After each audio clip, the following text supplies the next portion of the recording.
हरे कृष्ण। इस वीडियो में हम पढ़ेंगे भगवत गीता का 29वां श्लोक 3.29। माया के गुणों से मोहग्रस्त होने पर अज्ञानी पुरुष पूर्णतया भौतिक कार्यों में संलग्न रहकर उनमें आसक्त हो जाते हैं।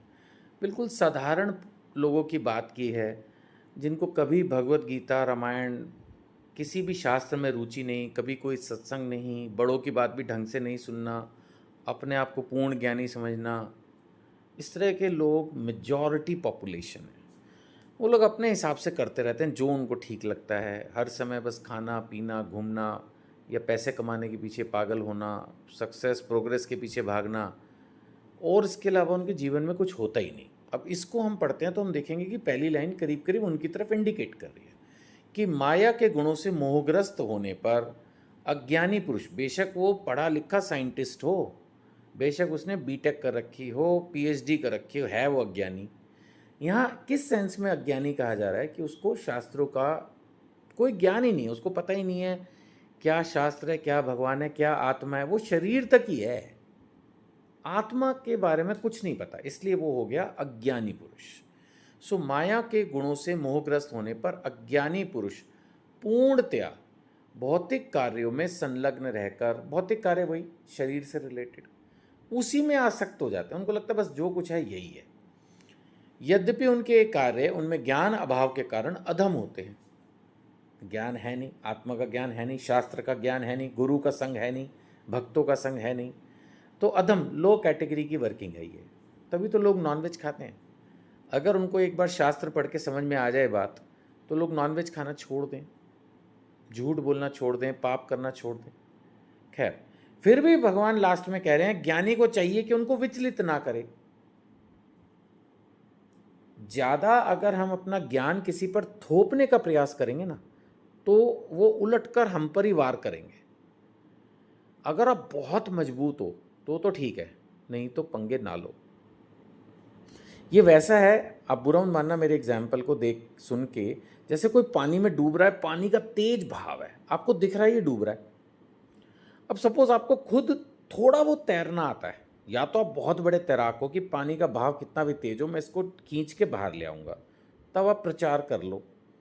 अगर आप खुद ही अभी नए नए हो, कमज़ोर हो, आपने उसको खींचने की कोशिश करनी है, पता लगा उसने आपको खींच लिया और आप ही डूब गए। समझ पाए आप?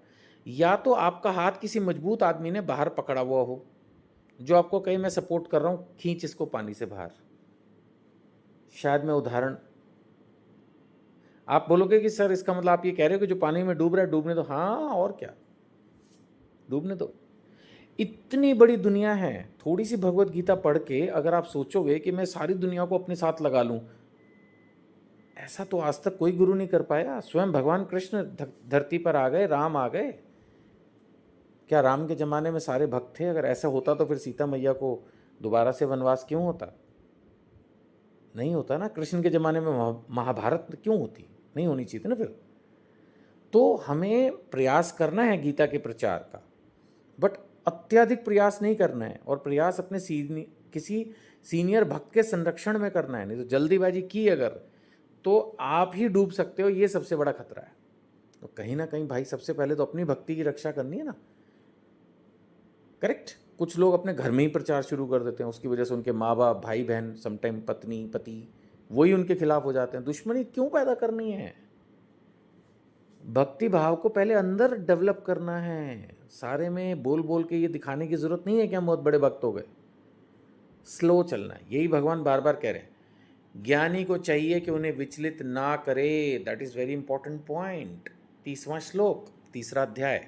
अतः हे अर्जुन, अपने सारे कार्यों को मुझ में समर्पित करके मेरे पूर्ण ज्ञान से युक्त होकर अंदर से डेवलप करनी है भक्ति। अपने आप को शांत बनाना है, अपने आप को ज्ञानी बनाना है, पहले खुद को इम्प्रूव करना है, स्ट्रांग बनाना है, फिर धीरे धीरे प्रचार करना है। लाभ की आकांक्षा से रहित, स्वामित्व के किसी दावे के बिना। स्वामित्व होता है ना हमारे अंदर, अरे मैं हूँ बॉस, मैं हूँ कंट्रोलर, ये मेरी प्रॉपर्टी है, ये मेरे बच्चे हैं, ये मेरी पत्नी है। हमारे अंदर ये बड़ा होता है, ये मेरा है, सब कुछ मैं हूँ। बोले ये सब छोड़ो। और साथ में आलस्य। कलयुग का सबसे बड़ा लक्षण आलस्य। सब लोग आलसी हैं, मैं भी हूँ, मतलब शायद सारे ही होंगे। कलयुग का सबसे बड़ा, उससे रहित होना है, इतना आसान नहीं है। हम आलस हैं, पड़े रहते हैं, ज़्यादा मेहनत करना ही नहीं चाहते। सो स्वामित्व के किसी दावे के बिना और आलस्य से रहित होकर कर्म करो। यहाँ लिखा है युद्ध करो, हमारे लिए क्या है? कर्म करो। अर्जुन उस समय योद्धा के रूप में थे, तो उनका कर्म, उनका कर्तव्य था युद्ध, इसलिए भगवान उनको बोल रहे युद्ध करो। हमारे लिए अगर यही श्लोक होगा तो पूरा पढ़ते जाओ और लास्ट में कर्म करो।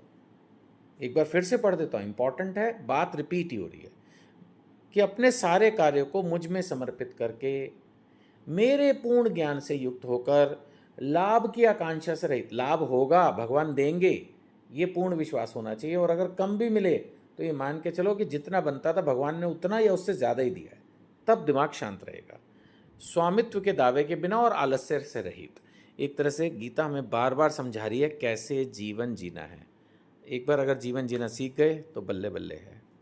मैं प्रयास कर रहा हूँ, आप भी मेरे इस प्रयास में मेरे साथ सहयोग करें, जुड़े मुझसे, मिलकर भगवत गीता के प्रचार में कोशिश करेंगे कि ये भगवत गीता, ये वीडियो पहुँचे ना पहुँचे, भगवत गीता घर घर तक पहुँचे। हरे कृष्णा।